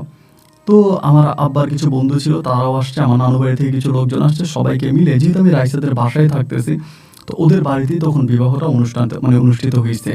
যেহেতু আমার নিজের কোনো ঠিকানা নেই বাংলাদেশে, সো ওদের বাড়িতেই ছিলাম। এবং ওর আব্বা, আমার মনে আছে, 6টা গরু জবাই দিছে, এবং 6টা গরু জবাই দিয়ে পুরো এলাকাবাসী লোকজন সবাইকে জানাইছে যে এমন এমন ঘটনা, তার মেয়ের বিয়ে, এবং বড় বিশাল কোনো অনুষ্ঠান করা হয়েছে। রাইসার অনেক বড় লোক ছিলেন, কিন্তু তাদের ঘর বাড়িগুলো অতটা উন্নত ছিল না। কিছু মানুষ থাকে না যারা খানদানি বড়লোক, এরা কিন্তু দেখবেন ওদের ঘর বাড়ি খুব বেশি একটা ঠিক করে না, যাদের কাছে হঠাৎ করে টাকা পয়সা হয়ে যায় তারাই মূলত ঘর বাড়ি চাকচিট সেটা করে ফেলে। কিন্তু যারা খানদানি বড়লোক এরা ঘর বাড়ি ওই আগের মতো রাখতেই পছন্দ করে। তো রাইসার বাবা ছিলেন খানদানি বড়লোক, উনি ঘর বাড়িগুলো ওভাবে সাজায় টাজায় নেয়, ওভাবে পূর্ণভাবে রেখে দিয়েছিল। যাই হোক, আলহামদুলিল্লাহ সবশেষ আমরা সারাদিন বেশ ব্যস্ত ছিলাম, অনেক ব্যস্ত ছিলাম। এত ব্যস্ততার মাঝেও বিবাহ সম্পন্ন হয়, দূর দূরান্ত থেকে লোকজন আসে, সবার সাথে অনেক আনন্দ ফুর্তি হয়, এবং অনেক কাজের লোকেরাও থাকে। তো এরপরে আমার বাসরঘর তৈরি করা হয়, আমার রাইসার সঙ্গে বিয়ে হলো এবং বাসর তৈরি করা হলো, বাসর ঘরে যাব। তো বাসরঘর যারা তৈরি করেছিল তারা বেশ বড়, একটা বড় রুমের মধ্যে বাসরটা তৈরি করে, আপনার খুব সুন্দর করে, একদম এত সুন্দর করে আমার বাসরঘরটা, আমার মনে এটা আমার জীবনে খুব বড় একটা স্মৃতি হয়ে থাকবে। সুন্দর করে বাসরঘর তৈরি করার পরেই তো আমি তখন রাইসাকে নিয়ে ঘরে ঢুকলাম। আমি যখন বাসরঘরে ঢুকলাম তখন আনুমানিক প্রায় আপনার রাত তখন প্রায় 11টার মতো বেজে গেছে, 11টা অলমোস্ট 11:30 বাজবে।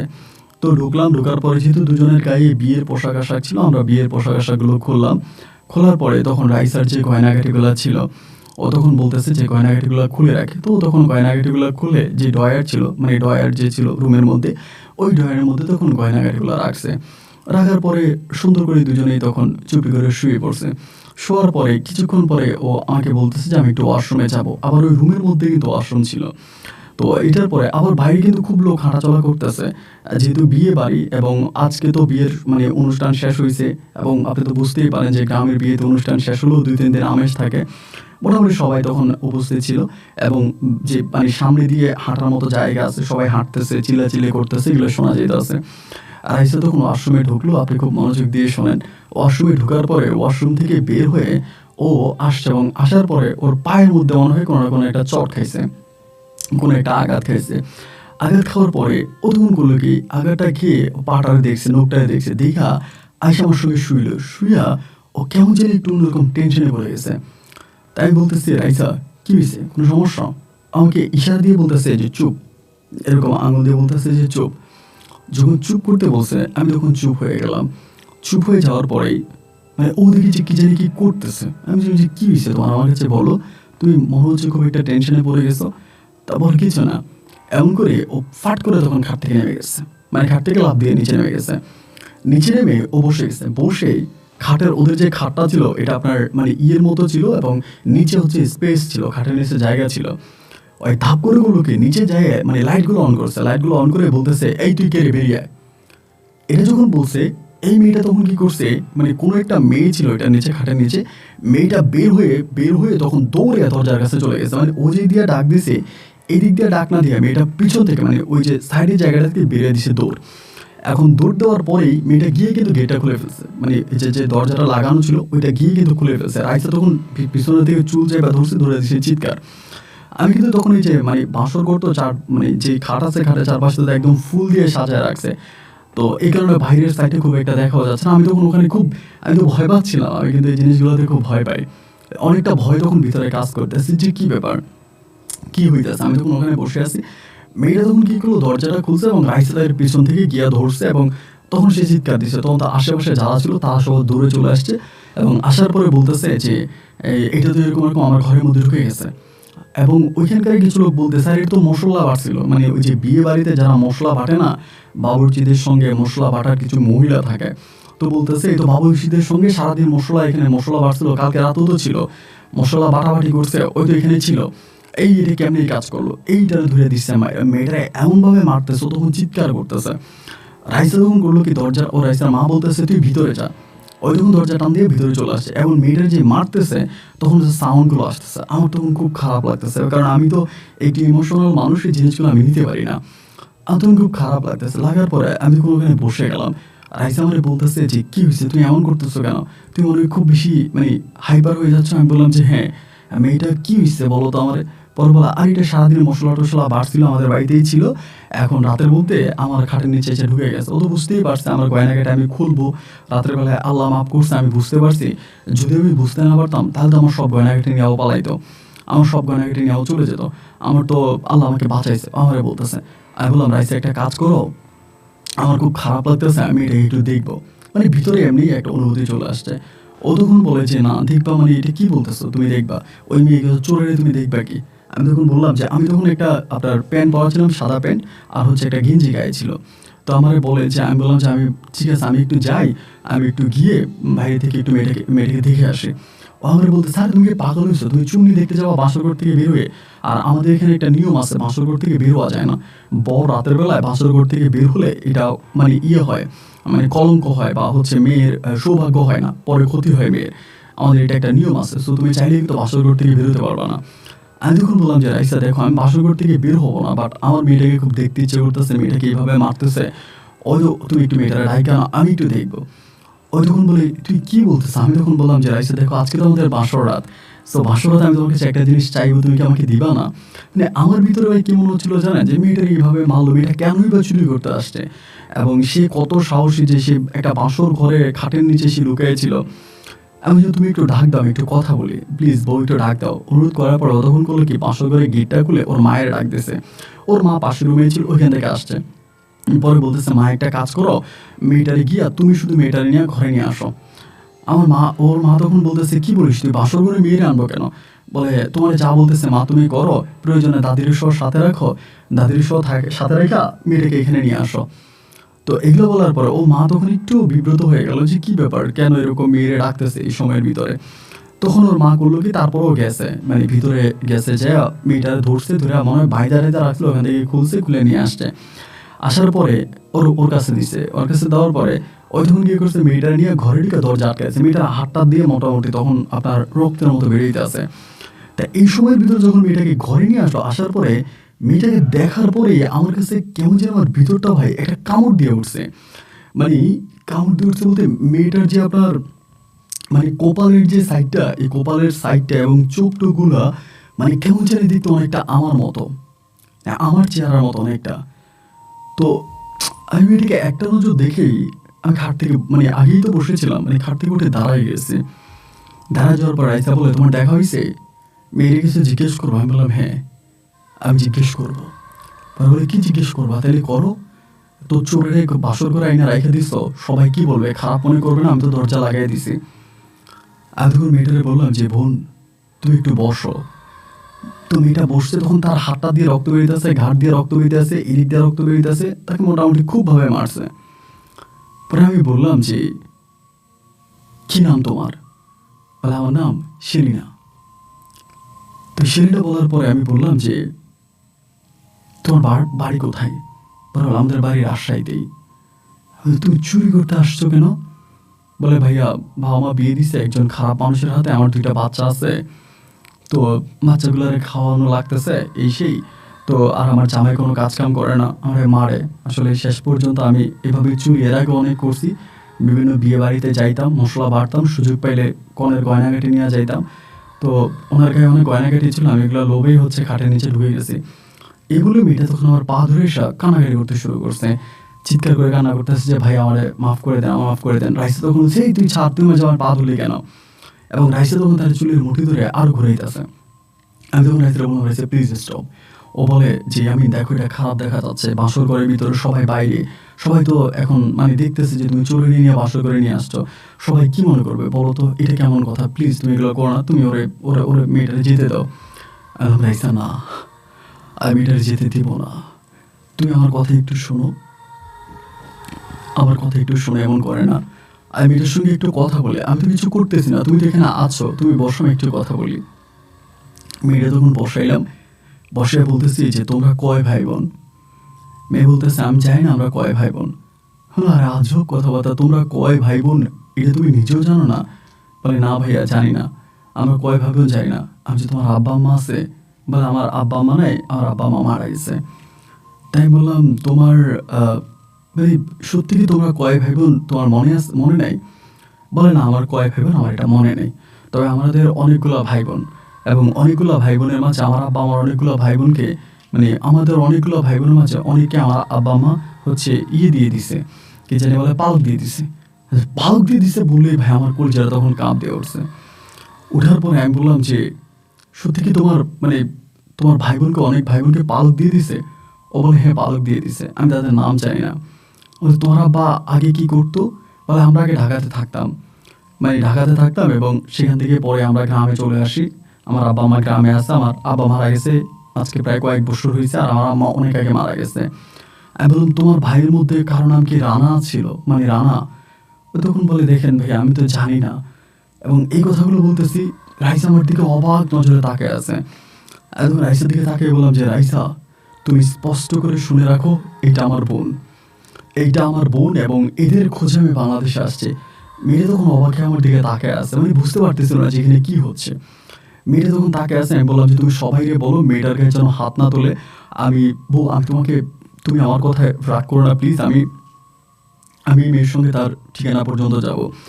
রাইসা তখন বলছে দেখো আমার আব্বা আম্মা কি মনে করবে, সবাই ভাববে এটা কি। আচ্ছা ঠিক আছে তুমি সকালে তারা নিয়ে যাও, এখন আপাতত তারা বাইরে নিয়ে যায়, এবং বাইরে নিয়ে তারা আমরা রাখি, আমাদের বাসর ঘর কাটুক, এবং সকালে তুমি তার সঙ্গে আবার কথা বলে। বললাম যে না আমি সকাল পর্যন্ত ওয়েট করতে পারবো না, এবং সকালে তারা হয়তো ভিডিও করে দিতে পারো না, আমি তারা এই ঘরেই রাখবো, তুমি আমার সঙ্গে এই ঘরেই থাকবো। ও বলে দেখো পাগলামি করো না, সকাল হতে এখনো অনেক সময় বাকি আছে, কি বলবে মানুষজন আমারে? আমি বললাম রাইসা কি বলবে না বলবে আমি তা কিচ্ছু জানতে চাই না, আমি তোমাকে বিয়ে করছি, আমি তোমার স্বামী, আমি যা বলবো তাই হবে, প্লিজ তুমি আমার কথার বাইরে কোনো কথা বললো না। সারাটা রাত এই শিলানিকে নিয়ে আমি বসেছিলাম, পুরোটা রাত এই শিলানিকে নিয়ে আমি বসেছিলাম। বসে থাকার পরেই এবং শেষ পর্যন্ত আমি সকাল হয়েছে হওয়ার পরে ওর বাবা মা তো আমার উপরে খুব রাগ, ওর বাবা মা না ওদের পরিবারের যারা আছে মোটামুটি সবাই আমার উপর রেগে গেছে, সবাই বলতেছে যে এটা তো পাগল, মানে আমারে বলতেছে আর কি তো পাগল, এই কি শুরু করছে এগুলো, সারা রাত মানে চোরে নিয়ে ঘরের ভিতরে বসেছিল। তো এই সকাল হয়েছে হওয়ার পরে আমি তখন সেনারে বললাম যে আপনি আমার সঙ্গে চলেন, আমি আপনার বাড়িতে যাব। তো গাড়ি নিয়েছি আমি, আমার বউ রাইসা এবং শেরিনা, এবং তার এক মানে আমাদের এক সম্পর্কের হয়, শালা হয় আর কি, ওরে নিয়ে ওই এক গাড়ি নিয়ে আমরা তখন রওনা দিছি মেয়ের বাড়িতে। মেয়ের বাড়িতে রওনা দেওয়ার পরে মেয়ের বাড়িতে গেলাম পরে মেয়ে তখন একটা মানে আপনার কেমন যেন একটা দাদি আছে, ওই দাদিটা তখন ডাক দিছে, ওর 2টা ছেলে আছে এবং একটা মেয়ে আছে, সন্তানগুলো মোটামুটি বড় হয়ে গেছে, এবং জামাইটার কোনো খোঁজ খবর নেই। পরে ডাক দিছে, ডাক দিয়ে বলে দাদি আমার কি কোনো মানে ভাই ছিল যার নাম রানা, ঢাকাতে আমার আব্বা মা পালক দিয়ে দিচ্ছে, এরকম কি আছে? ওই বুড়ি বলতেছে যে না আমরা তো জানি না। এর ভিতরে রাইসার সঙ্গে যে ওর একটা ভাই ছিল, উনি বলতেছে ভাই আপনি তো হসপিটালে নিলে টেস্ট করতে পারেন, হসপিটালে নিলে তো আপনার ভাই বোন কিনা সেটা বেরিয়ে যাবে। আমার মাথায় এই জিনিসটা ছিলই না এতক্ষণ, আমার মাথায় এটা ছিলই না যে আসলে আমি তো হসপিটালে নিলেও টেস্ট করতে পারি। ওখান থেকে আমি তখন তাকে নিয়ে ডিরেক্টলি হসপিটালে রওনা দিয়েছি। হসপিটালে যাওয়ার পর ডক্টরের সঙ্গে কথাবার্তা বলি রাজশাহী মেডিকেলে, এবং সেখানকার একজন সিনিয়র ডাক্তারের সাথে কথা বললে পরে তিনি তখন পুরো বিষয়টা জানার পরে আমাদের স্যাম্পল নেয় এবং টেস্ট করে, এবং টেস্ট করে পরে রিপোর্ট দিয়ে বলে যে হ্যাঁ আপনারা ভাই বোন।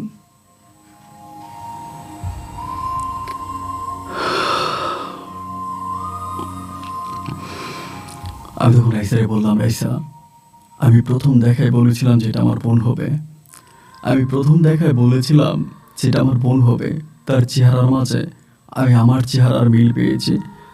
রাইসা বলে তো ঠিক আছে, এখন তো বুঝলেন যে আপনার বোন, এখন কি করবেন? আমি বললাম কি করবো, আমার বাবা মায়ের কবর আমি জিয়ারত করব। আমি আমার বোন সেরিনার সঙ্গে আমার বাবা মায়ের কবরে গেলাম, এবং যাওয়ার পরে আমার বাবা মায়ের কবরটা তখন ভাই বেশ ভেঙে গেছিলো, ওখানে মানে থাকার মতো কোনো উপযোগী ছিল না। আমি তখন এই কবরটা ঠিক করলাম, কবরটা বাঁধাইলাম। প্রায় 4 দিন পর্যন্ত আমি আমার বাবা মায়ের কবরের কাছে ছিলাম। এদিক দিয়ে রাইসার পরিবার যারা ছিল এরা সবাই হচ্ছে আসছে বা আমাকে সাপোর্ট দিছে। আমি আমার আমেরিকার বাবা মাকে জানাইছি যে আমি আমার বাপ মায়ের ঠিকানা পাইছি, আমার পরিবারের অন্য কাউরে পাইনি, শুধু আমার একটা বোন পাইছি। আমার এই বোনের আমি জিজ্ঞেস করলাম যে আমার আর কোনো ভাই আছে কিনা, ও বলে হ্যাঁ ওরা আরও 3টা ভাই আছে, আরও 3টা ভাই আর আরও 2টা বোন আছে, বাট তারা কোথায় আছে সে বলতে পারে না, তাদের সঙ্গে তার কোনো যোগাযোগ নেই। তার বিয়ে দিয়ে দিছে, সেই বাড়িতে আছে এবং এটাই তার স্বামীর বাড়ি। তার স্বামীও তার সঙ্গে খুব বেশি একটা ভালো নাই, সে চুরিদারি করে, এখানে সেখানে ঘুরে খুব কষ্ট করে সন্তানদেরকে নিয়ে এক মানবতার জীবনযাপন করে। আমি তখন বললাম যে বোন রে, আমি এত অসুস্থ হয়ে পাইছি, আমি তোর তো দেশে রেখে যাব না। ও তখন আমার জড়াই ধরে কান্না করতেছিল। ভাই বিশ্বাস করেন, আমি যখন আমার বোনটার বুকে জড়াই ধরলাম না, তখন আমার কাছে মনে হলো যেন আমি সেই ছোট্টবেলায় আমার মায়ের শরীরের ঘ্রাণটা পাচ্ছিলাম, আমার মায়ের শরীরের গন্ধটা পাচ্ছিলাম। আমি তখন আমার বোনটারে জড়াই ধরছি, ধরে তার কপালে চুমু দিছি, দিয়া আমি আমার বোন এবং আমার ভাগ্নিগুলারে সবগুলারে নিয়ে তখন রাইসাদের পাশে আসছে। এসে রাইসার বাবা মারে বললাম যে আমি তো আপনার মেয়েকে বিয়ে করছি, আমি তো আপনাদের মেয়ের জামাই, আমি একটা অনুরোধ করি আমার এই বোনটারে আপনাদের বাসায় রাখেন। উনি বলে হ্যাঁ অবশ্যই থাকবে আমাদের বাসায়, রাজার হাওলাতে থাকবে, তুমি কোনো টেনশন করো না। এই বোনের আমি রাখছি, এবং আমি আমার বোনকে খুঁজে পাইছি, আমার পরিবারকে খুঁজে পাইছি, এটা জানা মাত্রই আমার আব্বা মা আমেরিকা থেকে চলে আসছে, যারা আমার বিয়েতে আসে নাই। আমি বিয়ে করছি, তারা আমার বিয়েতে আসে নাই। তো যখন জানতে পারছে যে আমি আমার বোনকে খুঁজে পাইছি, আমার পরিবার খুঁজে পাইছি, আমার আব্বা মা আমেরিকা থেকে চলে আসছে, এসে আমাকে বলতেছে যে তারাও অনেক যাচাই বাছাই করছে এবং তারাও পরে শিওর হয়েছে যে হ্যাঁ এটা আমার বোন। তো পরে আমার আব্বা আম্মা বলতেছে এখন তুই কী করবি, কী করতে চাচ্ছিস? আমি বললাম যে আমি কিছু করব না, আমি আমার বোনের সঙ্গে আমি আরও কয়টা দিন থাকবো, প্রায় আপনার 1 মাসের মতো আমি বোনের সঙ্গে ছিলাম।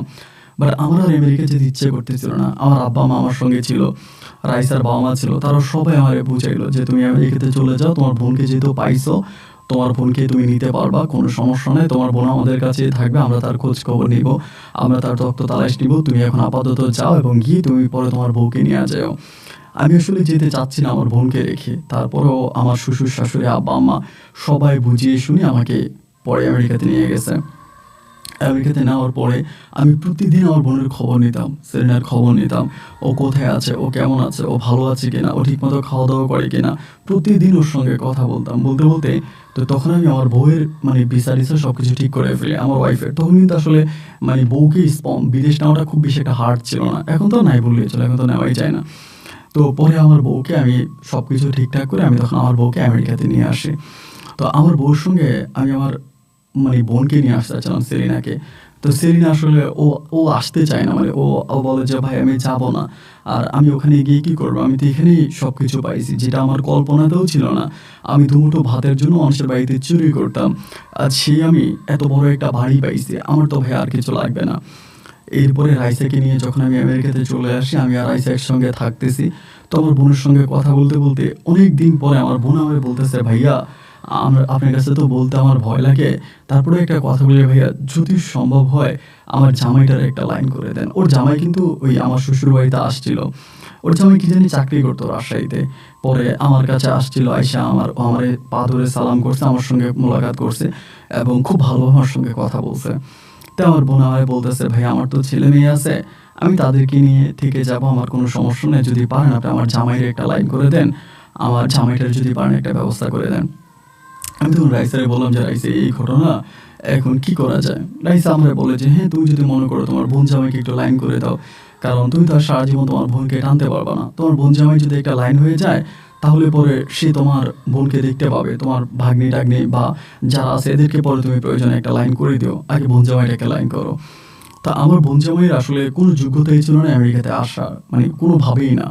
তো আমি সে সময় প্রায় আপনার ৩০ লক্ষ টাকার মতো কন্ট্রাক্ট করি একজন বাঙালি মানে এজেন্সির সঙ্গে, এবং ওই ৩০ লক্ষ টাকার বিনিময়ে অনেক কষ্ট করে অনেক কাঠগড় পুড়িয়ে সবশেষ আমার বোন জামাইকে আমি তখন এই আমেরিকাতে নিয়ে আসি। ওনার নাম ছিল হচ্ছে নাজিমউদ্দিন। নাজিমউদ্দিনকে আমি তখন আমেরিকাতে নিয়ে আসি। আমেরিকাতে আসার পরে নাজিমউদ্দিন আমাদের বাসায়, আমি যে বাসায় থাকতাম ওই বাসায় থাকতেছে। তো ওই আমি একটা কাজ দিচ্ছি, কাজ দেওয়ার পরে ওখানেও ঠিক মতো কাজ করতে পারে না। আর ওর একটু সমস্যা ছিল, নেশা করতো। আমেরিকাতে আসার পরে ভাই ও প্রচুর নেশা করতো। আমি ওকে বারবার বলতাম যে এই নেশা থেকে বের হওয়ার জন্য। আমি বোনের কাছে বিচার দিতাম। আমার বোন আমার বলতেছে ভাইয়া ঠিক হয়ে যাবে এই সেই, এবং একটা সময় ও তখন ইলিগেল হয়ে গেল। মানে ওর যেখানে কাজ দিছিলাম ওইখান থেকে কাজে ছাড়াই করে দিয়েছে, বা তার কোনো সমস্যার কারণে তখন ইলিগেল হয়ে গেছে ওখানে। কাজের কন্ট্রাক্ট শেষ, এবং কাজের কন্ট্রাক্ট শেষ হওয়ার পরে তখন তাকে দেশে চলে আসতে হবে। আমি তখন বললাম যে তোমার তো দেশে চলে যাওয়া লাগবে, যেখানে কাজ দিলাম সেখানেও তুমি ভালোভাবে কোনো ভালো পারফরমেন্স করতে পারো নাই, এখন তুমি কি করবা আমার এটা বলো। আমার বোন আমার বারবার কান্নাকাটি করে একটা কথাই বলতে যে ভাই কিছু একটা করেন। তা আমি ওরে নিয়ে কি করব ভাই, পরে আমাদের বাসায় রেখে দিছি। তা আমাদের বাসায় দিন যাইতেছে যাইতেছে, এরকম করতে করতে আমার বউ রাইসা তখন প্রেগনেন্ট হয়ে গেছে। রাইসা তখন গর্ভবতী। আমি তখন আমার বোন জামাইকে বললাম যে রাইসার কিন্তু বিয়ে করার প্রায় আপনার ১-১.৫ বছর পর্যন্ত কোনো সন্তানাদি হয়নি, অনেক পরে সন্তানাদি হয়েছে, ওর একটু শারীরিক সমস্যা ছিল। তো আমি বললাম যে আপনি আমাদের বাসায় থাকেন, বাসায় দেখাশোনা করেন এবং যা যা লাগে এনে দেন। তা আমার আব্বা আম্মা আছে, আমি আছে, আমার ওয়াইফ আছে, উনি আমাদের বাসায় থাকতো। এইভাবে সময়গুলো কাটতে কাটতে একটা সময় আমার রাইসার ঘরে একটা মৃত মেয়ে হয়। মানে আল্লাহর কেউ কেউ আমি জানি না, আমার মেয়েটা মৃত হয়, এবং মৃত হওয়ার পরে রাইসা মানসিকভাবে তখন অনেকটা ভেঙে পড়ে। কার সঙ্গে কথা বলে না, কেমন যেন একটু চুপচাপ থাকে, একা একা থাকে, মানে একটু অন্যরকম হয়ে গেছে। তাই আমি ওর সঙ্গে কথাবার্তা বলি, প্রবলেম নাই, তুমি একটু ঠিক থাকো, এটা সেটা এরকম করে তার সঙ্গে কথা বলতেছি একটু করতে করতে রাইসা কেমন জানি একটু মানসিকভাবে উল্টাপাল্টা কথা বলতে শুরু করে। উল্টাপাল্টা কথা বলতে শুরু করে আমার সঙ্গে খুব বেশি একটা কথা বলে না, মানে কেমন জানি তার মাঝে একটা পরিবর্তন দেখতে পাই। পরে আব্বু আমাকে বললো যে মানসিক ডাক্তারের কাছে নিয়ে যাওয়ার জন্য।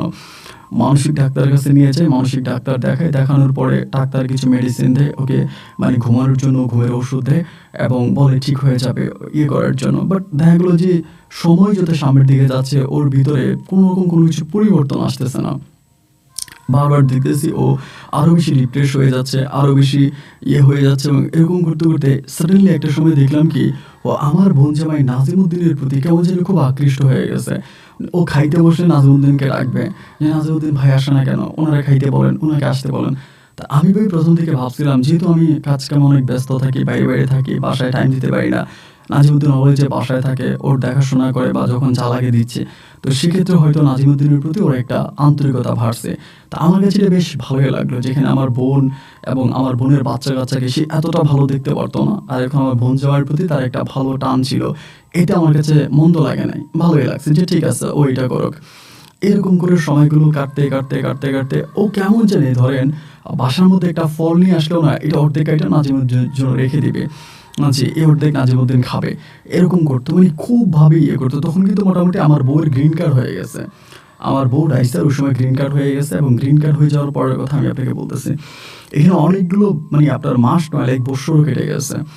একটা পর্যায়ে দেখলাম যে না কোনোভাবেই আমি রাইসাকে আর ঠিক রাখতে পারতেছি না, ও প্রচুর পরিমাণের পাগলামি করতেছে। মেডিকেলে ভর্তি করালাম, ডাক্তার দেখালাম, এই করালাম সেই করালাম, কোনো কিছুইতেই ও আর ভালো লাগে না। যখন আমি বললাম যে তুমি দেশে যাও, দেশে গিয়ে না হয় তোমার আব্বা আমার সঙ্গে একটু দেখা করে আসো, তাদের সঙ্গে যদি কিছুটা সময় কাটিয়ে আসো তো তোমার কাছে কিছুটা হলেও ভালো লাগবে, তুমি এভাবে থাকো না, তুই একটু দেশে যাও। বাট দেশে যাওয়ার কথা বললেও দেশে যেতে চায় না, ও দেশে যাবে না, এরকম করতেছে। এবং যতক্ষণ পর্যন্ত নাজিমউদ্দিন ওর কাছে থাকে ও ততক্ষণ ভালো থাকে, ওর কোনো প্রবলেম নাই। নাজিমউদ্দিন ওর কাছে আছে মানে ও একদম ভালো, সুস্থ, সব কিছু ঠিক আছে, কোনো প্রবলেম নাই। বাট নাজিমউদ্দিন ওর চোখের আড়াল হলেও কেমন যেন হয়ে যায়, মানে একটু অন্যরকম হয়ে যায়। আই ডোন্ট নো যে ও কেন এরকমটা হয়। আমি আসলেই বুঝতে পারতেছিলাম যে ও কেন এরকমটা করে। প্রচুর পরিমাণের আপনার ঝামেলা হইতেছে। তো এরকম করতে করতে একদিন হঠাৎ করে হলো কি, দুপুরের দিকে আমি তখন অফিস, আমার আম্মা আমাকে কল দিয়ে বলতেছে যে আমার তো ভালো লাগতেছে না, তুই একটু বাড়িতে আয়, মানে বাসায় আয়, এটা বলতেছে। আমি বললাম যে কি হয়েছে? মা বলে তুই আয়। তো আমি বাসায় আসতেছি অন দ্য ওয়ে মা আমাকে বারবার ফোন দিতেছে। তখন তো আমি ড্রাইভ করতেছি, ফোন রিসিভ করতে পারতেছি না। বাসার গেটে এসে মায়ের ফোন ধরছি, মা আমার বলতে এতক্ষণ ফোন ধরিস নাই কেন? আমি বললাম তো ফোন ধরে নিয়ে কী হয়েছে আমাকে বলো। বলে তোর বোন নাজিমুদ্দিনের সঙ্গে বেরিয়ে গেছে। তো বেরিয়ে গেল, কোথায় গেছে? মা বলে জানি না। তখন আমি দ্য মিনটাইম হচ্ছে রাইসারে কল দিলাম যে রাইসা তুমি কোথায়? ও আমাকে বলতেছে তুই আমাকে ফোন দিবি না, খুব খারাপ ব্যবহার করতেছে। কিন্তু আমি খারাপের কিছুই করি নাই। ওর সঙ্গে আমার এত মধুর সম্পর্ক যা ঠিক বলার মতো না, কিন্তু আমার সঙ্গে খুব দুর্ব্যবহার করতেছে, খুব খারাপ ব্যবহার করতেছে, যে তুই আমার সঙ্গে কথা বলবে না, তুই একটা লম্পট, এই সেই, মানে দুনিয়ার অভিযোগ আমার উপরে। আমি তখন নাজিমুদ্দিনের কল দিলাম, নাজিমুদ্দিন আমার কলগুলো কেটে দিতেছে, বারবার কল দিচ্ছি কেটে দিতেছে। আমি তখন পুলিশ ক্লেম করলাম, এবং পুলিশ ক্লেম করার পরে তাদেরকে খুঁজে পাওয়া যাচ্ছে না। অনেক পরে খুঁজে পাওয়া গেল, এবং পাওয়া যাওয়ার পরে আমার স্ত্রী রাইসা তার স্বেচ্ছায় আমাকে ডিভোর্স করে। মানে কোনো কিচ্ছু নাই, আমাদের মাঝে কোনো প্রবলেম নাই, কোনো ঝামেলা নাই, উই আর ফাইন, খুব ভালো। এর মধ্যে সে আমাকে ডিভোর্স করে দেয়। এবং ডিভোর্স করে দেওয়ার পরে এতক্ষণ মানসিকভাবে খুব ভেঙে পড়েছে, আসলে এভাবে আমাকে ডিভোর্স করে দিল না, আমার তো কোনো অপরাধ নেই, আমি তো কোনো অন্যায় করি নাই। ওর সঙ্গে আমার বেশ ভালোই সংসার কাটতেছে। ওর থেকে ডিভোর্সটা পাওয়ার পরে আমি মানসিকভাবে প্রচণ্ড রকমের ভেঙে পড়ি, এবং ও আমার বোন জামাই নাজিমুদ্দিনকে বিয়ে করে ফেলে। তো আমি আমার বাংলাদেশে আমার বোনকে বললাম, আমার বোন সেরেনাকে বললাম। আমার বোন বলে ভাইয়া আমি শুধু তোমার জীবনটা নষ্ট করেছি, আমি ভুল করেছি, আমার হাজব্যান্ড ভালো ছিল না, আমি জানতাম। এভাবে অনেক দিন থাকার পরে একটা পর্যায়ে আমি জানতে পারলাম, আমি কিন্তু ওদের সঙ্গে আর কোনো যোগাযোগ রাখি নাই। আমার বউ রাইসার সঙ্গেও না, এবং আমার বোন জামাই নাজিমুদ্দিনের সঙ্গেও না। এইভাবে দীর্ঘদিন অতিক্রম হওয়ার পরে আমার বোন আমাকে একদিন ফোন দিয়ে বলতেছে যে ভাইয়া রাইসা ভাবি তো দেশে চলে আসছে। আমারে বললাম যে কেন দেশে চলে আসছে? বলে দেশে চলে আসছে। এবং এই মাঝে হলো কি, আমার বোন যেহেতু আমার বোন জামাই আমার ওয়াইফকে বিয়ে করে ফেলছে, সে আমার বোনকেও ছেড়ে দিছে। তখন কিন্তু আমার বোনকে আমি দেখাশোনা করতাম, তার বাচ্চা কাচ্চাকে খাওয়া দাওয়া করাইতাম, সব কিছু আমি। তারপরে আমার বলতেছে ভাইয়া রাইসা ভাবি তো দেশে আসছে। তো দেশেও রাইসা গেছে, যাওয়ার পরে ওর মা তখন আমাকে খুব ফোন দিত, রাইসার মা। এবং ফোন দেওয়ার পরে একটা সময় রাইসার মা বলতেছে যে আসলে মূলত আমার মেয়েটাকে ব্ল্যাক ম্যাজিক করা হয়েছিল। তা আমি তো ভাই ব্ল্যাক ম্যাজিক এগুলো বুঝি না, বা এগুলো কি আমি জানি না। পরে আমার বলে যে আমার মেয়েটাকে কালো জাদু করা হয়েছিল, এবং কালো জাদুর প্রতিফল আমার মেয়েটা মানসিকভাবে পাগল হয়ে গেছিলো, এবং এইটা নাজিমুদ্দিন করছে। তো পরে আমার আব্বা মা আমার শ্বশুর শাশুড়ির সঙ্গে কথাবার্তা বলে এবং এরপর রাইসাকে আবারও পুনরায় আমি আমেরিকাতে নিয়ে আসি। আনার পরে আব্বা মা তখন আবারও কলমা কাবিন করে ঠিক একইভাবে রাইসার সঙ্গে আমার আবাকে বিয়ে পড়াই দেয়। এখন বিয়ে পড়াই দেওয়ার পরে যখন রাইসাকে আমি একজন আফ্রিকান কবিরাজ ছিল, আপ্রিকট ওনার বাড়ি, তো সেই লোকটার সঙ্গে আমি যখন কথা বলি, তিনি তখন আমি আসলে ভাই ব্ল্যাক ম্যাজিক, কালো জাদু এগুলো বুঝতাম না, এগুলো আমি জানিও না। পরে জানতে পারলাম যে হ্যাঁ আমার ওয়াইফকে ব্ল্যাক ম্যাজিক করা হয়েছিল। এবং নাজিমুদ্দিন আমেরিকাতে তার যে পরিচিত বন্ধু বান্ধব আছে তাদের মাধ্যমেও জানতে পারি সে নিজের ডকুমেন্ট করার জন্য এটা করেছে। কারণ তার কোনো ডকুমেন্ট ছিল না, তার কোনো কাজ করার ছিল না। এখন সে নিজের ডকুমেন্ট করার জন্য আমার বউকে এরকম করছে, এবং আমার বউ তাকে ডকুমেন্ট করে দিছে। তো যাই হোক ভাই, আমার মনে কোনো দুঃখ নাই, আমার কোনো কষ্ট নেই, এবং সবশেষে আমি আমার বউকে পাইছি। আল্লাহর অশেষ রহমতে আমার এখন 3টা কন্যা সন্তান। আমি শুনেছিলাম যার 3টা কন্যা সন্তান, আল্লাহ নাকি তাকে জান্নাতে যদি 3টা কন্যা সন্তানকে দিনী লাইনে মানুষ করা যায়। তো আমার মেয়ে 3টার মাঝে আমি 2টাকেই আপনার দিনী লাইনে পড়াশোনা করাচ্ছি, আমার 3টাকে আমি করাবো। এবং আলহামদুলিল্লাহ এখন আমি বেশ ভালো আছি আমার স্ত্রীকে নিয়ে।